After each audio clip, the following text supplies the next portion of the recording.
Doctor BR Ambedkar Konaseema జిల్లా వెంకటాయపాలెంలో నేడు YCP కాపు నేతల సమావేశం జరగనుంది. కీలక అంశాలపై చర్చించనున్నారు నాయకులు. ఎమ్మెల్సీ తోట త్రిమూర్తుల నేతృత్వంలో ఈ సమావేశం జరగనుంది. సమావేశంలో బొత్స సత్యనారాయణ ముఖ్య నేతలు పాల్గొన్నారు. సమావేశానికి భారీ ఏర్పాట్లు అయితే పూర్తయినట్లు తెలుస్తోంది.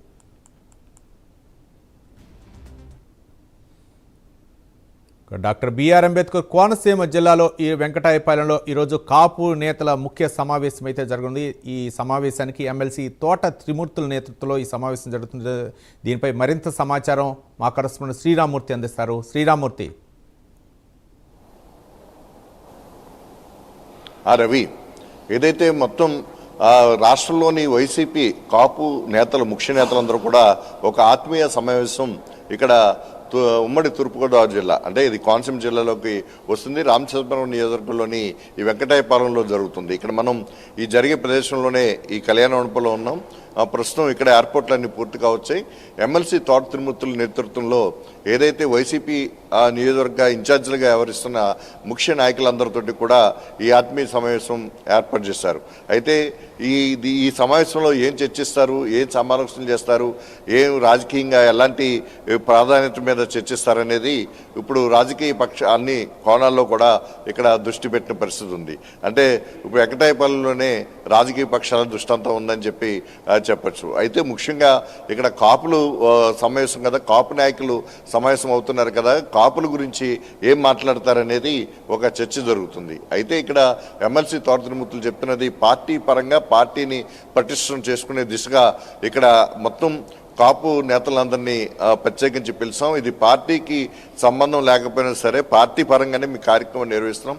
అధిష్టానానికి నిర్ణయంతో కాదు, తన నిర్ణయంతో కూడా ఈ కార్యక్రమం చేస్తున్నట్టు కూడా తోట త్రిమూర్తులు చెప్తున్న పరిస్థితి ఉంది. అయితే ఇప్పటికే ఇక్కడ మాజీ మంత్రులు అదే ఇక్కడ బొత్స సత్యనారాయణ వైసీపీలో కీలకమైన నేత, ఆయనతో పాటు మాజీ మంత్రులు గుడివాడ అమర్నాథ్, అలాగే కురసాల కన్నబాబు, ఇతర కొంతమంది ముఖ్య నాయకులు కూడా ఇప్పటికే ఇక్కడికి చేరుకున్నారు. మరి కాసేపట్లో ఈ వేదిక దగ్గరికి రాబోతున్నారు. అలాగే మాజీ ఎమ్మెల్యేలు, అలాగే వైసీపీ నియోజకవర్గాలకు ఇన్ఛార్జీలుగా వైసీపీ తరఫున ఇన్ఛార్జ్ కాపు నేతలు కూడా ఇక్కడికి రాబోతున్నారు. అంటే ఈ సమావేశంలో పూర్తిగా అంటే కాపుల సంక్షేమం ఒకవైపు, రాజకీయంగా ప్రాధాన్యత, అలాగే వైసీపీ పార్టీ తరఫున ఏ విధంగా పార్టీని పటిష్టం చేసుకోవాలి, వచ్చే ఎన్నికల్లో కానీ స్థానిక సంస్థల ఎన్నికల్లో కానీ వ్యూహంగా ఎలా వెళ్ళాలి, ఇప్పుడున్న పరిస్థితులు ఏంటి, కాపులు ఇక్కడ ఎదుర్కొంటున్న సమస్యలు ఏంటి అనేది కూడా ఇక్కడ చర్చిస్తారనేది ఒకటి నడుస్తూ ఉంది. అయితే పూర్తిగా ఇది వైసీపీ పార్టీ యాంగిల్లో మాత్రమే మీ సమావేశం నిర్వహించుకుంటున్నాం. ఇందులో ఎలాంటి ఇది లేదు. కాపుల విషయంలో వెల్ఫేర్ విషయంలో చర్చించుకుంటాం. గతంలో కూడా తాను అనేక సమావేశాలు ఇలాంటివి పెట్టిన సందర్భాలు గతంలో కూడా జరిగినాయి. అదేవిధంగా ఇప్పుడు కూడా ఈ కాపుల సమావేశాన్ని వైసీపీ తరఫున కాపు నాయకులతోటి నిర్వహిస్తున్నట్టుగా కూడా తోట త్రిమూర్తులు చెప్తున్నారు. ఏదైనా ఈ వెంకటాయపాలెంలో జరిగే ఈ కాపుల వైసీపీ నేతల సమావేశం ఒక ఆసక్తికరంగా మారింది, చర్చనీయాంశంగా మారింది. ఈ సమావేశంలో ఏ నిర్ణయాలు తీసుకుంటారు, అవి వైసీపీ అధినేత జగన్కి ఏ విధంగా నివేదిక ఇస్తారు, లేకుంటే ఈ సమావేశం తర్వాత తీసుకునే నిర్ణయాల్ని మీడియాకి వెల్లడిస్తారని చెప్పి తెలుస్తుంది. ప్రస్తుతం అయితే ఇన్ కెమెరా మీటింగ్గా నిర్వహించాలని చెప్పేసి భావిస్తున్నారు. మరి మీడియాని అలౌ చేస్తారా లేదనేది కూడా ఇక్కడ చర్చ జరుగుతుంది. అయితే ప్రస్తుతం ఇక్కడ ఎయిర్పోర్ట్లన్నీ పూర్తయినాయి. పూర్తి స్థాయిలో అంటే ఇక్కడ 50 మంది ముఖ్య నాయకులు హాజరవుతారని, అది ఒక రౌండ్ టేబుల్ సమావేశంగా దీన్ని నిర్వహిస్తున్నారు.